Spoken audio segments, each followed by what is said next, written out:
విశాఖ మేఘాలయ హోటల్లో ఓ మహిళ అనుమానాస్పద రీతిలో మృతి చెందింది. మృతురాలిని రోజాగా పోలీసులు గుర్తించారు. 3 రోజుల క్రితం రోజా బాత్రూంలో ఆత్మహత్య చేసుకున్నట్లు తెలుస్తోంది. మహిళా దినోత్సవం రోజు విషయం వెలుగులోకి వచ్చింది. హత్య వెనుక ఎన్ఆర్ఐ డాక్టర్ శ్రీధర్ ఉన్నారని అనుమానం వ్యక్తం చేస్తున్నారు. తన స్నేహితుడైన శ్రీధర్ను కలవటానికి అమెరికా నుంచి విశాఖకు రోజా వచ్చినట్లు తెలుస్తోంది.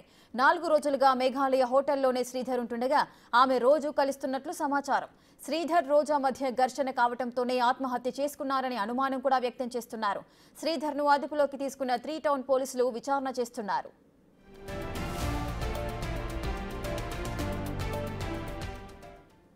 మరింత సమాచారం మా ప్రతినిధి రాజు అందిస్తారు. విశాఖ నగరంలో ఒక మహిళ ఆత్మహత్య అనేది ఒక కలకలం రేపిస్తున్నటువంటి పరిస్థితి కనిపిస్తుంది.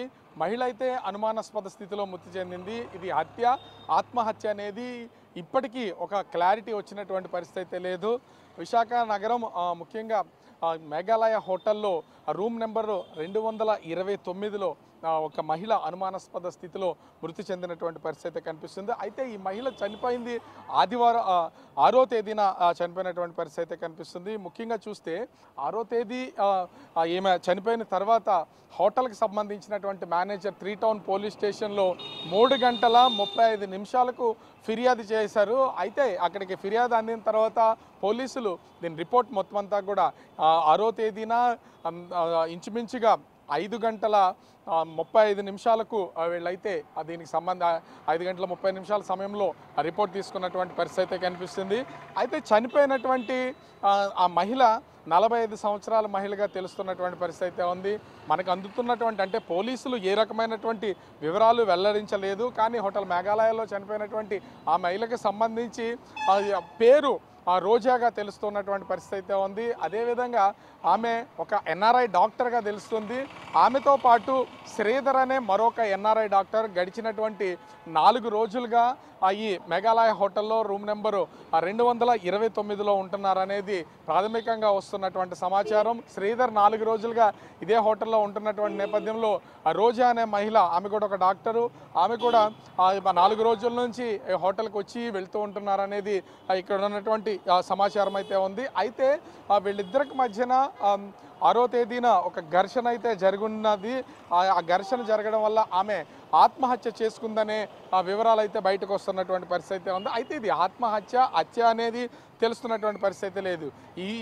ఇది అంటే ఈ సంఘటన జరిగి ముఖ్యంగా మహిళ చనిపోయి 6వ తేదీన జరిగితే ఈ రోజు వరకు కూడా ఈ కేసుకు సంబంధించినటువంటి ఎలాంటి వివరాలను పోలీసులు బయట పెట్టినటువంటి పరిస్థితి అయితే కనిపించడం లేదు. ముఖ్యంగా చూస్తే పోలీసులకు సంబంధించి అత్యంత గోప్యంగా ఈ కేసునైతే డీల్ చేశారు. ఎవరికీ తెలియకుండా ఉండేలాగా పోలీసులు అయితే జాగ్రత్త పడ్డారని తెలుస్తున్నటువంటి పరిస్థితి అయితే ఉంది. ఇద్దరు డాక్టర్స్ కూడా ఎన్ఆర్ఐసే. డాక్టర్ శ్రీధర్ అంటే వీళ్ళ పేర్లు మార్చి చెప్తున్నారా లేకపోతే అదే సొంత పేర్లు అనేది పోలీసులు కావాలని గేమ్ ఆడుతున్నారా అనేది తెలుస్తున్నటువంటి పరిస్థితి అయితే లేదు. డాక్టర్ శ్రీధర్ తను అమెరికాలో డాక్టర్గా పనిచేసినటువంటిది అయితే ఉంది. తర్వాత అక్కడి నుంచి హైదరాబాద్ రావడం, హైదరాబాద్లో ప్రస్తుతం నివాసం ఉంటూ విశాఖలో ప్రాక్టీస్ చేస్తూ ఉన్నారనేది ఒక ప్రాథమిక సమాచారం అయితే ఉంది. అమెరికాలోనే పరిచయం ఉన్నటువంటి రోజా శ్రీధర్లు ఇద్దరు కూడా విశాఖ వచ్చి ఇక్కడ కలుసుకున్నారని 4 రోజుల నుంచి మేఘాలయ హోటల్లో ఉన్నటువంటి రూమ్ నెంబర్ 229లో ఉంటున్నారనేది ఒక ప్రాథమికంగా అయితే తెలుస్తున్నటువంటి పరిస్థితి అయితే ఉంది. ఆమె చనిపోయిన తర్వాత ఇక హోటల్ మేనేజర్ పోలీసులకి అయితే 6వ తేదీన 3 గంటల 35 నిమిషాలకు మధ్యాహ్నం ఫిర్యాదు చేస్తే పోలీసులు 5 గంటల 30 నిమిషాలకి ఇక్కడికి రావడం, కేసును దర్యాప్తు చేసి దీనికి సంబంధించిన వివరాలన్నీ బయటికి రానివ్వకుండా ఇప్పుడు కూడా, ఎందుకంటే ఒక హోటల్లోకి ఎవరన్నా ఒక రూమ్లోకి దిగేటప్పుడు విశాఖ సిపి శంకరప్రత బాగ్జీ ఆదేశాల మేరకు, హైకోర్టు ఆదేశాల మేరకు సీసీ కెమెరాల్లో రికార్డ్ అవడంతో పాటుగా పూర్తి స్థాయిలో వాళ్ళకి సంబంధించినటువంటి వివరాలు, అది ఆధార్ కార్డు లేదా వాళ్ళకి సంబంధించిన అడ్రస్, డేటా ఇవన్నింటినీ కూడా మెన్షన్ చేయాలి. కానీ పోలీసులు చనిపోయినటువంటి మహిళ అనుమానాస్పద స్థితిలో మృతి చెందింది. ఆమె వయసు 45 సంవత్సరాలను మాత్రమే ఇచ్చారు. కానీ మిగతా వివరాలు ఏమీ ఇవ్వలేదు. ఆమె రూమ్ నెంబర్ 229లో ఆమె ఒక్కరే ఉన్నారా, ఆమెతో పాటు ఎవరు ఉన్నారనే వివరాలను కూడా ఇంతవరకు బయట పెడుతున్నటువంటి పరిస్థితి లేదు. హోటల్కి సంబంధించినటువంటి వాళ్ళు కూడా వాళ్ళు మెయింటైన్ చేసే లగ్జరీలో కూడా వీళ్ళ వివరాలన్నింటినీ నమోదు చేస్తారు. కానీ వాటిని కూడా బయట పెట్టిస్తున్నటువంటి పరిస్థితి లేదు. ఈ విషయాన్ని అంటే పోలీసులు కూడా త్రీ టౌన్ పోలీసులు దీన్ని కప్పిపుచ్చే ప్రయత్నం అయితే చేశారు. విశాఖ సిపి దృష్టికి వెళ్ళిన తర్వాత స్వయాన సిపి ఈ కేసుకు సంబంధించినటువంటి వివరాలను బయట పెట్టడంతోనే ఈ విషయం అయితే బయటకు వచ్చింది.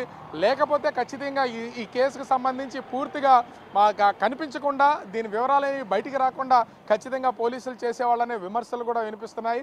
ఏం జరిగింది ఏంటి అనేది తెలియదు. ఇప్పటి వరకు చనిపోయిన వాళ్ళు ముఖ్యంగా చూస్తే ఖచ్చితంగా ఒక హోటల్లో ఎవరన్నా ఆ హోటల్లో దిగుతున్నప్పుడు వాళ్ళకి సంబంధించినటువంటి Aadhaar card proof, photo identity అనేది ఖచ్చితంగా జిరాక్స్ రూపంలో వాళ్ళకైతే ఇవ్వాలి.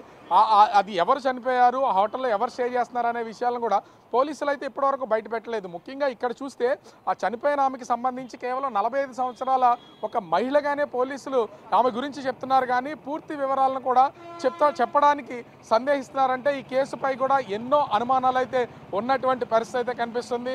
స్వయంగా విశాఖ సిపినే ఈ కేసుని ఇప్పుడు దర్యాప్తు చేస్తున్నటువంటి పరిస్థితి అయితే ఉంది. కేసు వెనక ఎట్లాంటి వాళ్ళు ఉన్నా కూడా వదిలే ప్రసక్తి లేదని చెప్తున్నారు. ప్రస్తుతం మహిళకు సంబంధించినటువంటి డెడ్ బాడీని ప్రస్తుతం అయితే విశాఖ కేజీహెచ్ మార్చరీలో అయితే ఉంచినటువంటి పరిస్థితి అయితే ఉంది. ఆమెకు సంబంధించినటువంటి వివరాలు తెలిస్తే ఇవన్నీ బయటకు వచ్చే అవకాశం అయితే ఉంటుంది.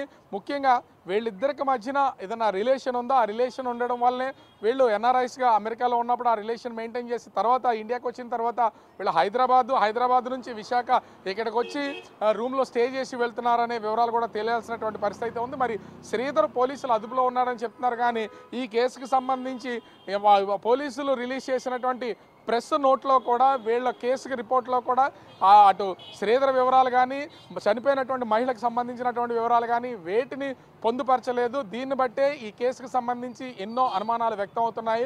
మృతి చెందినటువంటి మహిళ ఎవరు, అసలు ఆమె హత్య చేయబడిందా, ఆత్మహత్య చేసుకుందా, ప్రమాదవశాత్తు జరిగిందా అనేది తెలియాల్సినటువంటి పరిస్థితి అయితే ఉంది. కానీ ఇక్కడ పోలీసులు మాత్రం అత్యంత చాకచక్యంగా ఈ కేసును తప్పుదోవ పట్టించి బయటకు రాకుండా చేసే ప్రయత్నం అయితే చేసినటువంటి పరిస్థితి అయితే ఉంది. విశాఖ సిపి చొరవతోనే ఇది వేళ ఈ కేసు బయటపడినటువంటి పరిస్థితి అయితే ఉంది. మరి ఫైనల్గా సిపి ఈ కేసుకు సంబంధించి ఎలాంటి ఇన్వెస్టిగేషన్ చేసి దీనికి సంబంధించిన వివరాలు బయట పెడతారనేది మాత్రం వేచి చూడాలి.